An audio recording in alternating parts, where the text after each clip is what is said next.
오늘은 이 신생아 선별검사들과 관련돼서 얘기를 좀 드리고 어떤 검사를 제가 선택했었는지도 얘기 드릴게요.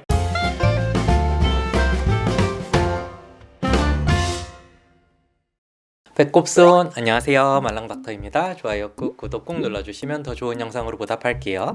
혹시나 이 영상을 검색해서 들어오셨다면 아이 출산을 앞두고 계시거나 출산한 지 얼마 안 되신 상태겠죠? 축하드려요. 비록 요즘의 현실이 어떻다 한들 생명의 탄생 자체는 항상 축하받는 일이 되어야겠지요. 이렇게 아이가 태어나고 나면 며칠 이내에 신생아 선별검사와 관련된 안내를 받으시게 될 거예요. 저희 아이도 몇 가지 검사를 받았었는데요. 오늘은 이 신생아 선별검사들과 관련돼서 얘기를 좀 드리고 어떤 검사를 제가 선택했었는지도 얘기 드릴게요. 신생아 선별검사들은 국가에서 무료로 해주는 검사들도 있고 비용을 추가적으로 더 내고 받는 선택검사들도 있어요. 물론 다 받으면 당연히 좋겠지만 비용이 부담스러운 경우들도 있으니까요. 우선 국가에서 보험이 적용돼서 무료로 하실 수 있는 것들로는 선천성 대사 이상 선별검사와 신생아 청각 선별검사가 있고, 이외에 선택해서 할 수 있는 검사는 병원들마다 많이 다르긴 하던데 머리, 뇌, 초음파, 신생아 시력 종합 조기 검사, 지스캐닝이라 불리는 신생아 유전자 검사, 혈액형 검사, 이 정도인 듯 합니다. 일단 무료 검사 두 가지는 꼭 하세요. 이 두 가지도 원래는 무료 검사는 아니었는데 현재는 국가에서 비용을 전부 지원해주고 있습니다. 그래서 아마 병원에서도 간단하게만 설명을 해주고 거의 필수 검사처럼 시행을 하게 될 거예요. 청각 선별 검사는 난청의 가능성이 있을지 골라내는 검사예요. 자동 청성 뇌관 반응 검사와 자동 이음향 방사 두 가지 검사 방법이 있는데 둘 다 통과 혹은 재검으로 결과가 나옵니다. 재검이 나오는 경우 한 번 더 검사를 해보고 그 검사에서도 이상이 있을 경우에는 확진을 위한 정밀 검사, 청성 뇌관 반응 검사라는 걸 진행하게 됩니다. 이름들이 많이 어렵긴 한데 처음에 시행하는 선별 검사는 확진 검사가 아니에요. 그러니까 뭐 귀에 태지가 껴있다든지 이런 이유들 때문에도 재검이 나오는 경우가 많으니까 여기서 재검이 나왔다고 너무 걱정하지는 마세요. 다시 검사해보면 패스 나오는 경우가 더 많습니다. 선천성 대사 이상 검사는 대사 이상 검사랑 내분비 기능 검사를 같이 해서 50개 이상의 병에 대한 검사를 진행하게 됩니다. 검사를 받고 나면 이런 결과지를 받게 되는데 내분비 기능 검사는 갑상선 같은데 이상이 있나 보는 검사라고 생각하시면 좀 이해가 쉬우실 것 같고, 대사 이상 검사는 선천적으로 대사 경로에 결함이 있는지 보는 검사인데 아미노산, 유기산, 지방산에 대해 여러 종류의 병에 대한 검사를 하게 됩니다. 개념이 좀 어렵지만 쉽게 표현해보자면 자판기에서 동전을 넣고 음료수를 뽑아 마시려고 하는데 이 과정 중 어딘가에 한 군데 문제가 있어서 음료수가 안 나오거나 내가 선택한 음료수랑 다른 게 나오거나 동전만 넣으면 자판기에 에러가 뜨거나 그런 상황들이 생기는 거예요. 근데 그게 아주 작은 나사 하나 때문에 자판기 전체가 고장이 날 수도 있는 그런 상황. 다만 이 설명으로 충분하지 않은 부분은 기계처럼 특정 부분을 고쳐주면 끝나는 게 아니고, 예를 들자면 이 자판기는 만들어졌을 때부터 지폐는 절대 넣으면 안 되고 꼭 동전만 넣어야 고장이 안 난다든지, 한 달에 한 번씩 기계 안에 윤활유를 칠해주지 않으면 고장이 난다든지, 거스름돈을 걸러주는 기능이 없어서 반드시 딱 맞는 금액만 넣어야 한다든지 이런 거예요. 원래 그렇게 만들어진 거라서 당장 어떻게 고치지는 못하고 그냥 관리하면서 쓰는 거죠. 대사 이상 질환들은 대부분 유전 질환이라서 아이들이 태어난 이후부터 바로 나타나요. 다만 자판기에 동전을 넣어야지 고장인 걸 알 수 있듯이 아이들도 먹을 게 들어와야, 그러니까 수유를 시작한 이후에 증상이 나타나기 시작하는 경우가 많습니다. 간단하게 설명하고 싶은데도 많이 어렵네요. 아무튼 중요한 건 빨리 발견하고 치료를 하는 게 중요하다는 거예요. 치료가 가능한 병도 있고 치료가 안 돼도 시기를 조절하거나 효소를 넣어주면서 관리를 해주면 딱 그 부분을 제외하고는 남들과 똑같이 정상적인 생활을 할 수 있는 경우들도 있습니다. 근데 그걸 모르고 그냥 지내면 몸에 손상이 오거나 후유증이 남거나 정말 심하면 사망까지 이를 수도 있겠죠.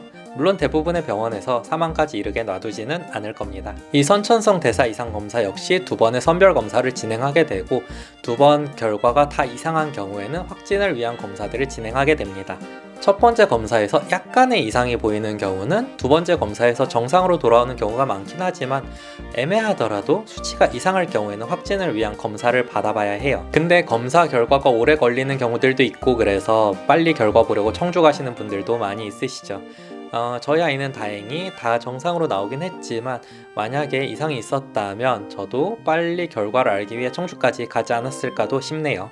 혹시라도 이상이 있는 경우, 사실 이런 경우 돈이 문제는 아니겠지만 그래도 돈 생각을 안 할 수는 없으니까 가까운 보건소에 문의해보세요. 나라에서 의료비를 지원해주는 경우들도 있습니다. 신생아 뇌초음파는 아이들 대천문, 압숫구멍을 통해서 주로 뇌의 모양, 기억이나 출혈 같은 걸 보는 검사예요.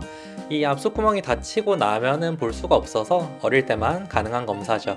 저도 신생아실에 있을 때 종종 검사를 했었습니다. 시기가 지나면은 할 수 없는 검사라서 받아보고 싶기는 했었는데 일단 아이 상태가 멀쩡하고 이른둥이도 아니고 그래서 넘어갔어요. 검사를 하려면 하는 병원을 찾아가야 되는 번거로움도 있었고요. 만약 아이가 세상에 많이 일찍 나왔다면 이 검사는 받아보시는 게 좋겠습니다. 신생아 시력 종합 검사는 망막 모세포증, 선천성 백내장, 망막 이상 이런 것들을 볼 수 있어서 시행하는 곳들이 있는데요. 눈에 띌 만한 문제, 가장 대표적으로는 가족력이라든지 아니면 아이들 눈동자 색깔이나 모양 이런 거에 큰 이상이 보이진 않아서 저는 생략하고 넘어갔습니다. 당장 눈에 띄는 큰 이상은 없어 보이니까 나중에 혹시라도 문제 생기면 그때 가서 정확한 검사를 하지 뭐 이런 생각이 들어서요. 비슷한 이유에서 제대열도 저는 신청은 안 했어요. 그냥 아이 건강하겠지 이러고 막연히 기대한 것도 좀 있는 것 같긴 해요. G스캐닝 검사는 하기 시작한 지 오래된 것 같지는 않아요. 제가 이 검사를 처음 본 게 2018년도니까요. 유전체, 염색체에 대한 검사입니다. 주로 이런 질환들에 대해서 알 수 있다고 안내를 받게 되는데요. 비싸서 안 하긴 했는데 핑계를 좀 대보자면 선천성 대사이상 검사와는 좀 다르긴 해요. 선천성 대사이상 검사는 빨리 발견하지 못하면 큰일이 나고 빨리 발견해서 잘 관리를 해주면 정상인처럼 살 수 있다 이런 느낌에 가깝다면 G스캐닝 검사는 뭐랄까 일단 문제는 생겼고 이거를 발견한다고 해서 특별히 이렇다 할 치료법은 없는 그런 느낌? 그냥 우리 아이가 이렇구나 이런 병이 있구나 하고 알고 마음의 준비를 하고 더 큰 문제가 생기지 않게 대비하는 정도의 느낌이랄까요? 제일 빈도가 높고 그래도 좀 들어보셨을 것 같은 게 다운 증후군인데 너무 안타깝지만 이 다운 증후군을 미리 안다고 해서 여기서 나타날 수 있는 발달장애, 정신지체, 신체기형 이런 것들을 딱히 이렇다하게 치료할 수 있는 방법은 없단 말이죠. 다만 이런저런 재활치료 같은 것들을 통해서 좀 도와줄 수 있는 정도는 있지만요. 혈액형 검사는 아직 무료 검사는 아니긴 하지만 다행히 아주 비싼 검사는 아니긴 하죠. 아이들 이런저런 검사하려고 피 뽑을 때 같이 해주는 병원도 있고 태어나고 얼마 안 돼서 검사를 하면 혈액형이 바뀔 수도 있다라는 것 때문에 안 해주는 병원도 있는 것 같긴 한데 일단 저는 했어요. 어차피 혹시라도 나중에 수혈을 받아야 될 일이 생긴다거나 그런 경우에는 위험할 수도 있어서 아이의 혈액형과 실제 수혈받는 혈액이 잘 맞는지 교차 검사 이런 거를 하니까 당장 모른다고 해도 큰 문제가 되지는 않지만 그냥 궁금하잖아요. 혈액형이 진짜 바뀔 수 있는지에 대한 또 재밌는 얘기들이 있긴 한데 이건 나중에 따로 영상으로 다뤄드릴게요. 오늘 제가 준비한 영상은 여기까지. 도움이 되셨길 바라며 다음에 다시 만나요.